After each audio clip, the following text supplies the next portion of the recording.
Hi everybody. This video is called APA, The Secrets Behind the Citations. And in this video, you're going to learn a lot of things about APA, probably more than you ever wanted to know. Anyway, my name is Dr. Julie Alexander, and I am a professor in the FYIC. I teach Business 102. Let's get started. So these are some of the APA questions that this presentation should answer for you. The first one is, what exactly is APA style and what do you need to know about it, or why do you need to know about it? What are in-text citations and reference pages and how do they work together? What APA elements do you need in business writing and which elements can you leave out? Should you use citation generators? How do you use APA documentation in a business research report versus in a slide deck? And what are some best practices for using APA style and documentation in business? So let's start. APA style. You probably heard APA, but you may not know exactly what it stands for or why we even use it. And it's important to understand that the rules of APA style are created and updated by actual human beings. They standardize how academic research is documented, published, and organized. So APA actually stands for the American Psychological Association, and APA style is created by that association. It's created and updated by that to help academics better document their work in a standardized way. So we're talking about stuff like this: academic journals, academic papers. It was created essentially for people like me who are professors, people like your professors who teach social sciences and stuff. It's a way to help them standardize the way that they document their research. So, like, who cares, right? Well, it is important to understand that APA style rules are updated periodically, so you can't just go off of any APA style guide. And as the rules change, we have to change the rules because we research in different ways now than we did 10 years ago, 20 years ago, 30 years ago for sure. In 2020, we're now using the 7th edition of APA style. So whenever you are looking for APA resources, it's really important that they're updated to reflect the 7th edition. Now, we use APA or other citation styles. Maybe you've heard of MLA or Chicago. In business communication because it's universally important to credit the ideas of others in a consistent and recognizable way. You always have to give people credit for their ideas. You always have to give people credit for the things that they produce. That's really important for academics. So people like your professors, because they are always doing research that builds on the research of those who came before them. You know, their research papers can sometimes look like this. And for academics, it's just natural to document their research in a way that's specified by their discipline. But it's important for everyone beyond your professors. And that's where sometimes you can get confusing. Everyone has to document, but we document in different ways. Not everything in APA style makes sense to use outside of an academic context. Remember I said before that APA style was created for academics? Other people can still use it, but some stuff about it just doesn't make sense in business. Notice this document over here on the far right side of the screen. It says annual report. That's kind of what a business report looks like. Notice how different that looks just at first glance than this paper here on the right side that's an academic article. If those two things can look so different, you might draw the conclusion that you use APA and documentation in different ways too, and you'd be right. So let's talk about some elements of APA style, the ones that you probably know. Just refresh. We have in-text citations and we have references. In-text citations are sometimes called parenthetical citations because they appear in parentheses within the body of a paper. And an in-text citation is essentially like a note that you put in the body of your document to show in a recognizable and standardized way that you just use source material and to identify the source. So if you don't actually have one of these in the text of your paper, no one's going to know that you used a source there. In APA style, the in-text citation usually includes the name of the source and the date. So here's an example. We have a quote here, a direct quote, and as you can see, the name of the author and the date is right here in the in-text citation. There's also a page number as well because this comes from a print book, but you won't always see that because not everyone cites things from print books. Let's talk about the references page or the references list. So it's a list of sources that are cited in a document, and each entry in the list is formatted into a citation dictated by APA style. These are longer than the in-text citations because this is where you get the complete information about the source. And this list, it's usually the last thing in a document and has the word references at the top. The title is usually center aligned in academic context, but it could be left aligned to match the format of a business document as long as it's there, as long as you have the word references. So this is what an entry would look like in the references page. Oh, and yes, it's organized alphabetically by the word that's first in the citation. So this is what the references list entry for that thing we just talked about would be. So we see the author's name and the date right after, and then we actually have the title of the book and the publisher. And this is the most updated way to cite a single author book according to APA style in 2020, 7th edition. Okay, so what's the relationship between these two? It is important to understand. They do work together, the in-text citations and the reference list. In-text citations provide a way for the reader to trace the citation back to the source it came from, and you provide that source on the references page. That's why they have to exactly match. You can't have an in-text citation that doesn't match the source on the references page, or you kind of defeat the purpose of citing to begin with. The general rule is whatever's first in the entry on the references page goes in the in-text citation. So, this is our in-text citation highlighted here. Kitty 2019, page 256. And here we have what it looks like on the references page. Kitty 2019. Check it out. Whoa, incredible. Those two things work together. Okay, so let's talk about what kinds of APA style components you need in business communication. Remember I said earlier in the video, not everything in this academic focused APA style conglomerate makes sense to use in business. So let's talk about the things that you do need to use. These are the things you need to use in your business reports that are APA. Yes. You need a references page or a references slide with a list of your sources in APA format. This list should be alphabetical order by the first word in the list. You also need in-text citations that correspond to the list of sources on your references page or your references slide, depending on whatever you're making. So references, in-text citations, and page numbers is a great thing to use too. You can locate them wherever they fit in with your document design when we're talking about business documents. APA has particular ways that in an academic document they want page numbers to look. But for you, since you're writing a business document, you can put them anywhere. So these three things: references page, in-text citations, page numbers. But those are only three elements of APA style. What about everything else? No. God, please, no. You don't need these things. These are the things you don't need. An APA style title page. APA style title pages do not look like business style title pages. Business style title pages are for business audiences, and that's what you're writing for. A running head is not something that you need in a business document. Running heads are there for academics, for specific publication requirements. That's not what you need. An abstract. In business, you don't write abstracts. We write things like executive summaries, which are kind of like abstracts, but not the same. So you don't need one of those. You also don't want to double space your text in business writing. It should be single space, as we know. We also don't want to see tab stops or indents for new paragraphs. And as you've learned, in business writing, we separate paragraphs by skipping lines in between.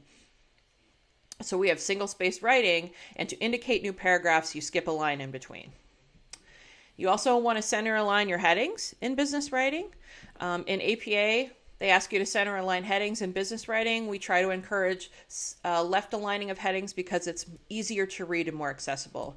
And finally, footnotes. APA makes extensive use of footnotes. That is not something that we generally do in business writing, and it's not required of you.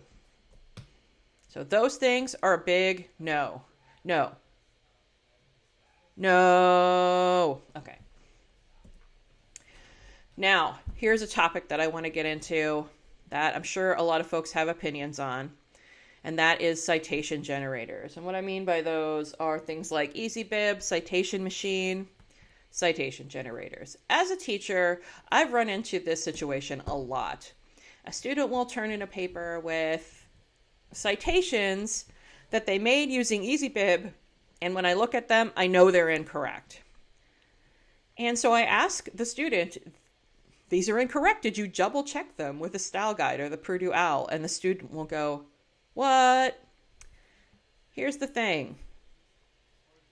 Citation generators like EasyBib, they can make citations, but they can't think for you. They can spit stuff out because you give them some input, but there's no way of telling that anything they spit out is correct. They can only work with the information that you give them. They can't sort it out and say, hey, this thing that you told me was a title is actually the name of the publisher. Let me fix that for you. They can't. So if you put the wrong information into a citation generator, the wrong information will come out.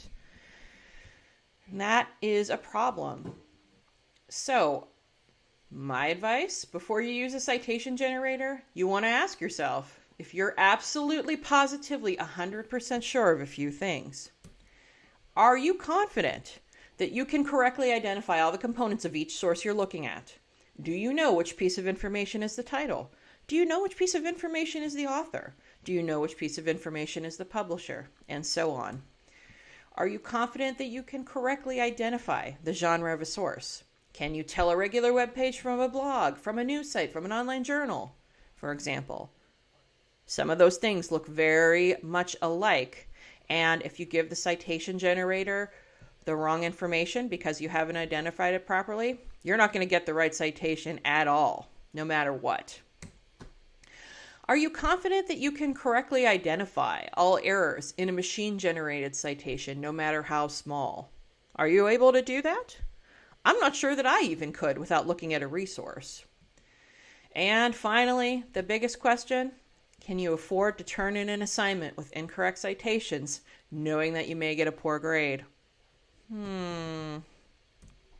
Look, having to do citations from scratch is not fun. I understand. I don't like doing it either.